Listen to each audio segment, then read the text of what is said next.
because I got my back, the back of my legs, and between it, just a slalom course, just straight. They ain't no bumps at all. It's just you either got back or you got no back. That Sir Mix-a-Lot taught us that. Baby either got back or baby got no back. Yeah, and Sir Mix-a-Lot's going to be at our show at Mobile Beat. We should probably say, welcome to the Bill and Jason Show. I'm Bill Hermann. It is. That's Jason Jones. And, thanks again for being a part of it, this whole thing today. Bill was talking about a new invention that showed up at the Consumer Electronics Show. Yes, Belty. And what does Belty do again? It's a smart belt. It's a smart belt. A smart belt. Sure. Yeah, this is very true. And in fact, the president, wear in your body. The president of the Consumer Electronics Show is going to be a Mobile Beat as well. And I'm hoping to ask him if he bought one. But it's a belt. You hold your pants up, okay? But you know, when you're done with Thanksgiving dinner and you go to sit down on the couch to watch the football game, you unbuckle the belt. Mm-hmm. And the top button, you go, oh yeah, come on, football. Come on, nappy time. Well, Belty... Yeah. Belty will automatically, without having you to do anything, will automatically give way to your ever-expanding gut. Girth. Yes. Wow. And as you get smaller, it will re-cinch, turning you into a sausage, I suppose. That's just amazing. And it just it knows you like your phone knows you. I wonder, being the smart belt, if it also sends, special... information it's gathering from your cinching data, right, off to the world to find out, what new thing you need for Belty in the next upgrade. Knows how much you expand and contract. Kind of, yeah. Kind of treating you like the universe, the big universe that you are. Are you constantly expanding? Wait a second. Are you contracting? He's making a comment about my constant I think expansion. That the target market for this product is men with no back. As Sir Mix-a-Lot coined it. He's got no back and he cannot lie. That's right. So he sits down. He feels just fine. Not cinchy, it's Belty. Oh, Get it right. You're going to go to belty.com. In fact, what? I'm working on a song here. I sorry. don't just come up with a masterpiece. That's the first time I dribble the words out of my mouth. Yeah. Sorry. Yeah, now I lost it. I got to go find my muse again. So, talking about technology and innovation, the person who always comes to mind when it comes to technology is the guy who's been like a fixture in the DJ industry in terms of the go-to guy for anything like, why doesn't this work? Or why does this do what it's doing? Or why does this sound like it is? For those of us that are experts. Right. Or at least we try to make people think we know more than we do. Right. That's my friend Ben Stowe. Ben Stowe from Minnesota. He lives north of the Twin Cities, about 4.5 hours, and he's been a fixture in this area, much less all over the world, in fact, for the last 10, 15 years. Yeah, it's Northern Light Effects, which has been growing and growing and growing for a real small town that his store is in. And he services everybody. He really does. NLFX is what it is right now, which is kind of cool to have FX in your name. So it really is. That was really Every time he walks into a room, you hear kablooey. And if you listen really close, you'll hear a Star Wars theme. Zip. And maybe Well, I got a chance to interview him for the Bill and Jason Show. Without Jason, it was really awesome, very intimate, and really fun not to have to listen to this guy. So let's go to that interview. This is Ben Stowe on the Bill and Jason Show. There you go. Well, Ben, thanks again for being a part of this. This is, if anybody hasn't already figured this out, there's no way you would know, but here I am getting a chance to interview a guy who knows more about the tech of broadcast and PA systems. I mean, he's like a technical genius. He's a geek wizard when it comes to these things. And this is actually like the third time we've had to sit down and try to record this interview because he's not doing the tech on his end. It's all me. So, Ben, thank you again for being a part of our Bill and Jason Show. Oh, no problem. Thanks for making me feel useful. Oh, well, that's easy to do, my brother. You know more about this than I will ever remember. It's just crazy, and I don't know. For those of you who don't know, my history with Ben started out, in like 1999. back after one of the first conferences I ever went to, and in fact, it was the Mobile Beat conference. Saw Mark Farrell and the Getting What You're Worth movement, and out of that sprang MAP DJ here in the Midwest, the Midwest Association of Professional Disc Jockeys, myself and John Young and several other people. It's been so long, it's hard to even remember who all the original guys were that helped to start this whole thing. But you, in fact, were one of the original guys and had a DJ company and a fledgling company that made equipment available and knowledge available about those about that gear. Can you tell me a little bit about those first days and how that was for you? Yeah, absolutely. We started in 1993, so we were only about a 6-year-old company at that point, 5.5, I suppose. Uh-huh. And I think for me, what excited me most is the world changing very fast at that time. The internet was really coming in its own, and the ability for people to communicate and network was changing.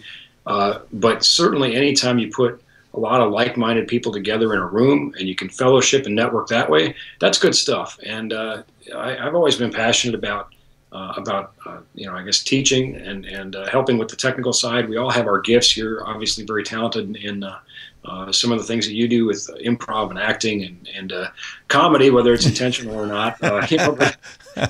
So it was. I was grateful to be able to make a small contribution to the group. And nice of you to say. I mean, or rather humble of you to say. But your contribution was not small, and it was so big, in fact, that your company grew in the Midwest here from Minneapolis and Minnesota, North Dakota, South Dakota, Iowa, Wisconsin, and then became a driving force with lots of things, including getting involved with the Mobile Beat Conference, and from there kind of going worldwide. Wasn't that how that worked? Yeah, that's it. I mean, that might not be in the right chronological order, but yeah, we're very fortunate. I think that we get to serve a lot of vertical markets. Mobile DJs certainly has a very near and dear place to our heart. Mm-hmm. As you know, we also serve a lot of other markets, including concert tour, stadiums and sports venues, performing arts centers, healthcare, hospitality, even nuclear power generation plants. What? Yeah, they need communication systems. The ability to communicate. We actually do a fair amount.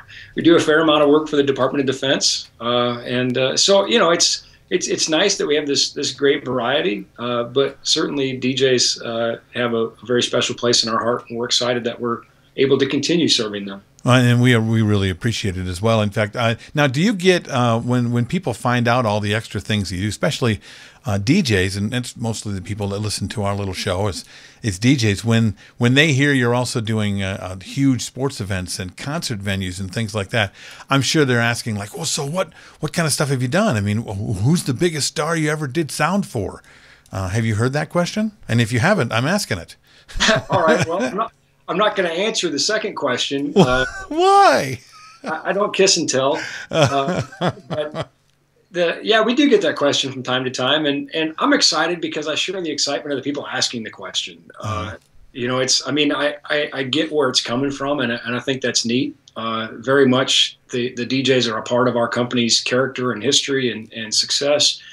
So we want to welcome them into that. We want them to feel a part of that. At the same time, we don't really talk about the other industries that we work in because we're perfectly content with the DJs thinking that we only serve DJs.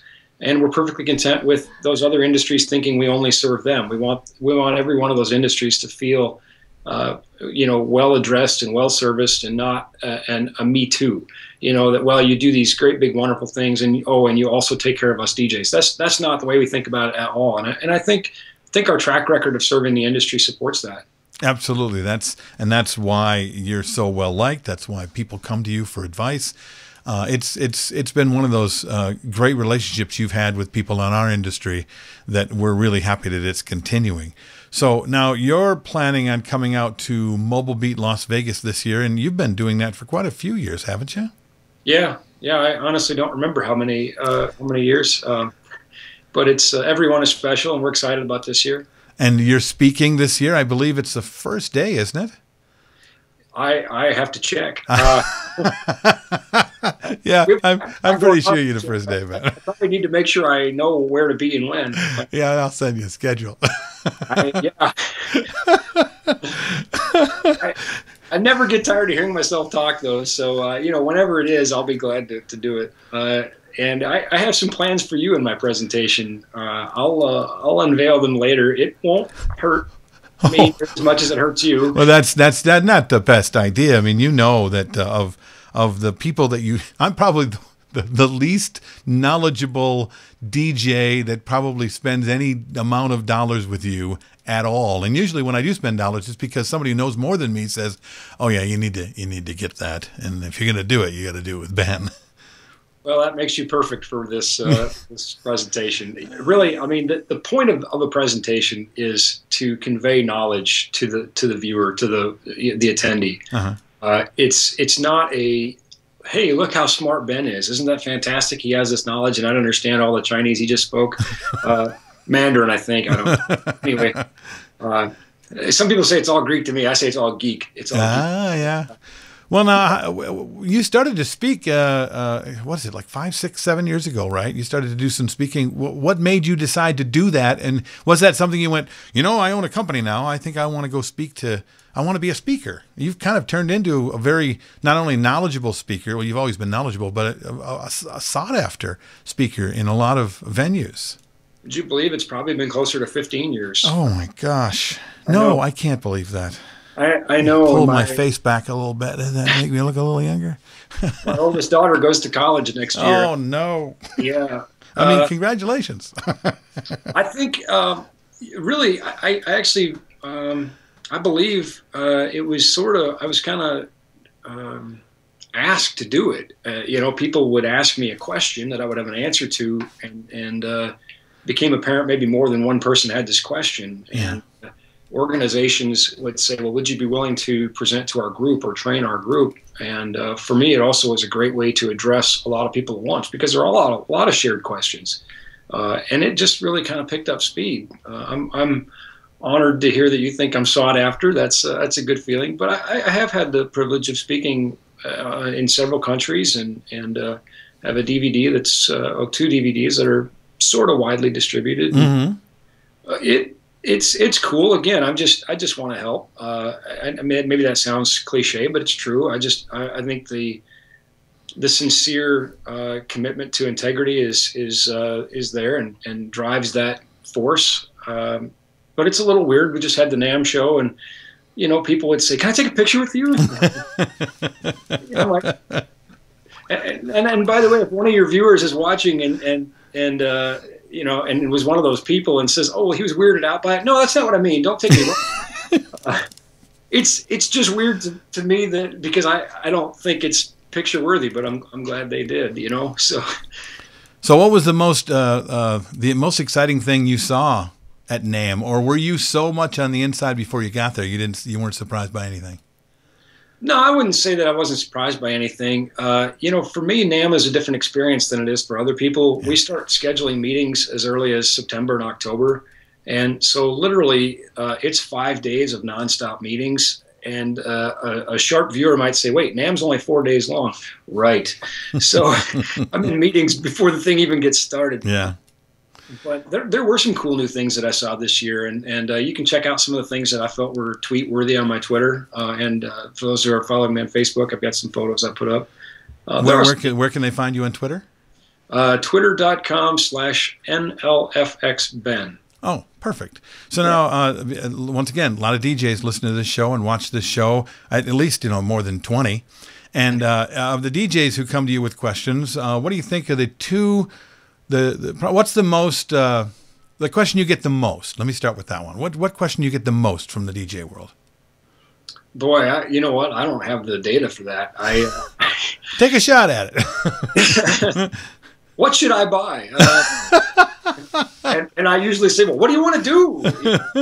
What are you trying to accomplish? Right. I put the engineering first. Yeah, I don't know if I could answer that question. So what's the question? What's the one question that probably, especially from a guy who's a tech and probably like you refer to yourself as a geek as much as you know about this stuff. I mean, I think if people spoke to you in zeros and ones, you probably would talk faster to them. So if there was one question that annoys you the most out of DJs, what do you think that one is? Can you beat this price? Really? No, I mean, we're happy that people give us the opportunity. We know that everybody's on a budget. So I don't mean that to be in a negative sense. But sometimes that it does, it's depending on where the price is coming from. You know, some guy selling out of the back of his pickup that's not an authorized dealer, that can wear you a little thin when you put as much energy and resources and commitment into the industry as we do. We're like, really? You know, how about anybody else's price, you know? But again, we're glad they at least bring it to us, and it opens the door for dialogue, and you can talk about why maybe they ought to reconsider that source too. Well, that wasn't the question you asked me, and your question I know was what technical question annoys me. Well, no, but I get that question as well. I mean, I know that there's when the internet has made the world a much smaller place, and there are lots of people, because they're on the internet, believe that they can legally do business overseas or in places that not necessarily a real legal place, and because of of different laws, they're able to get prices a lot cheaper than if they dealt with the regulated United States companies. And you are a USA company, other places. So, I mean, how do you deal with them? I mean, do you try to educate them on what they're doing and what they're not doing? Yeah, it's all about that. It's all about education. There's no free lunch. The margins are not nearly as big as I think people think they are. There's, those who look at things on a circuit board level, on a component level, will see those differences. Some people really will never be convinced, and that's all right. That's okay too. It's just you try to engage. If they are sincere with their question, I will be sincere with my answer. And sometimes it leads to some funny outcomes. I don't know if this guy's a viewer, but he's a great customer of ours. And he was asking about a new controller coming out on the market. And he said, how much is it? And I said, I think it's going to be about $17.99. He says, well, not to be that guy, but I saw it on this site for $14.99. I said, $14.99. I said, $14.99 is way below what I pay for it. I said, send me that link. And he sent me the link, and I said, that's British pounds. That's not dollars. That actually translates to $2,200 right. US. So, sometimes it's funny. We both got a good laugh out of it, and, whatever. But anyway, the advice, we provide that freely. Of course. I'm grateful to be able to participate in things like the Tuesday Night with Ben Stowe show on Jockey News, and to be able to speak at these conferences and those sorts of things. And there's no strings attached. We hope that people respect what we're doing and honor that and want to do business with us. But we're not afraid to earn that the old-fashioned way either. Okay, so you wanted to answer that other question, the most annoying tech question, or the tech question that makes you roll your eyes the most, other than, hey Bill, thanks for calling and everything, but is it on? What would that be for you, or do you have that? Question that you ask. No, in truth, Bill, it takes a lot to really get under my skin. And I remember starting in the industry, my first lights were made out of coffee cans. A friend of mine who DJ'd at a roller rink had to tell me why I needed a mixer in the first place. So just because I prowl the planet with the swagger of an arrogant geek now doesn't mean that at one point I didn't know what I was talking about. And I also spend a lot of time in trainings now. I spend a lot of time and money continuously learning. So I'm mindful that as much as I know, there's more that I don't know. So really no question annoys me. We all starting from someplace, and I don't mind. I think people are afraid to ask those questions sometimes, and people often will preface that by saying, well, I know it's a dumb question. And I tell you what, I'd much rather work with the guy who will ask the question than the guy who won't. When I'm doing tours and those sorts of things, you're dealing with all different walks of life, and the people who won't ask but will act, in an uneducated way, are not only frustrating but dangerous occasionally. I do a lot of rigging, and they say if at first you don't succeed, rigging isn't for you. Yeah, no kidding. So I'm very excited about having you at Mobile Beat. Can you preface or tease us a little bit about what you're going to be talking about? Yeah, I think nobody gets into DJing because they wanted to do more math or do more physics. Nope. At least I haven't met that person yet. And nope. No, I did it for beer and girls, and I didn't get any of them. Story of my life too. But you know, I've met and trained and talked to, I don't know, tens of thousands of DJs now. And there is kind of that universal thread that we got into DJing for lots of reasons, but you know, wanting to get into math or physics more probably wasn't one of it, or laws and those kinds of things. So this is really I started out with the working title of Things Your Mother Didn't Tell You About Being a DJ, and actually thanks to your partner Jason Jones, I think we're going to change the name to What Could Possibly Go Wrong. That sounds like fun.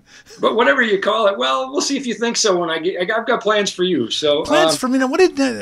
Okay, well, we're going to talk about this. My lips are sealed. Just bring an open mind and a first aid kit, and it'll be a good presentation. Okay, with that, I want to thank you for being a part of our show again, Ben. It's always a pleasure to talk to you. I love it when we get a chance to chat, and it's never enough, especially when you're only a few hours north of where I'm living right now. And I wish we saw each other more often. You've been one of those people that have had an impact on not only my life but the lives of the performers in the Minnesota area, much less the 5 states that surround us. Well, 1, 2, 3, 4 states that surround us, and 5 if you count the Upper Peninsula on that little corner up there. It's Canada, you know. Yeah, in Canada, it's just been one of those things that you've really been extraordinary in the industry, and for you to continually want to give back and to be a service to everything is pretty special. And I can't tell you how excited I am that you agreed again to be a part of the Mobile Beat Show, especially the one that Jason and I decided to be a part of. So thank you.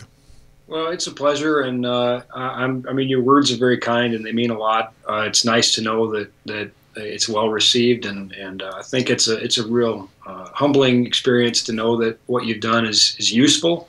I don't think there's much more a person can strive for in life than to say, well, I was useful, and hopefully the presentation is useful. That's really the tack we're going to take on it, is to say, look, these are things that you probably, maybe from a technology standpoint, we didn't think about as DJs, and yet we have to live with the consequences. Physics is not negotiable, and it's unrelenting. What? So yeah, we'll talk about things like why loudspeakers fail. Even powered loudspeakers, which are designed with the amplifier and the speaker together, can still fail, and that seems confounding and frustrating, but we're going to cover why. Talk about the difference between DMX and mic cables, and things like, I know, and what the FCC is discussing doing with the 600 megahertz band, and what we ought to consider for wireless microphones and other wireless technologies, and a few other things. I guess we just have to come and listen, but really try to break these things down into a DJ friendly type of format where people can leave with more information and maybe some solutions, and ultimately then can make decisions that are educated ones, and do what they will, but do so educated. Awesome. Thank you again, Ben, for being a part of things. I hope everything goes really well the next few weeks, and I'm looking forward to seeing you in Las Vegas. Jason, I'm sure, as well. And as your daughter goes off to college, try to give her more information than just physics. Okay, the physics of beer bongs are things that she's going to have to understand, and if she doesn't get it from Dad, she's going to get it someplace you don't want to know. Oh, Bill, I tell you what, there's a lot of topics that are hard to bring up with a 17-year-old girl. That might be one of them. Yeah, well, it's going to come up after you're gone, so I'd talk to her if I were you. Yeah, luckily she's a good kid. She's got her head on her shoulders well, and she's definitely more like her mother than me. So I think thank goodness. Yeah, exactly. That's what I'm thinking now. The next two kids. There's a little gray hair here. Gonna be a lot more. Well, that's going to have to be the next show. I tell you, we'll find out how that happens the next time we talk to Ben Stowe. Again, if you haven't liked us on Facebook, do that. If you haven't gone to our website, BillAndJasonShow.com. If you haven't tweeted us on Twitter, do that, and then retweet, and then tweet again, and then I'm not sure how it works, but you do, and we'd like to have more than 14 listeners. So again, thanks again, and we'll see you next time on the Bill and Jason Show. Thanks, Bill. broadcasting from high atop planet Earth at a rate of 96 kilobytes sample per second over the interweb in an effort to stop glorifying being busy. This has been an entertainment experience production.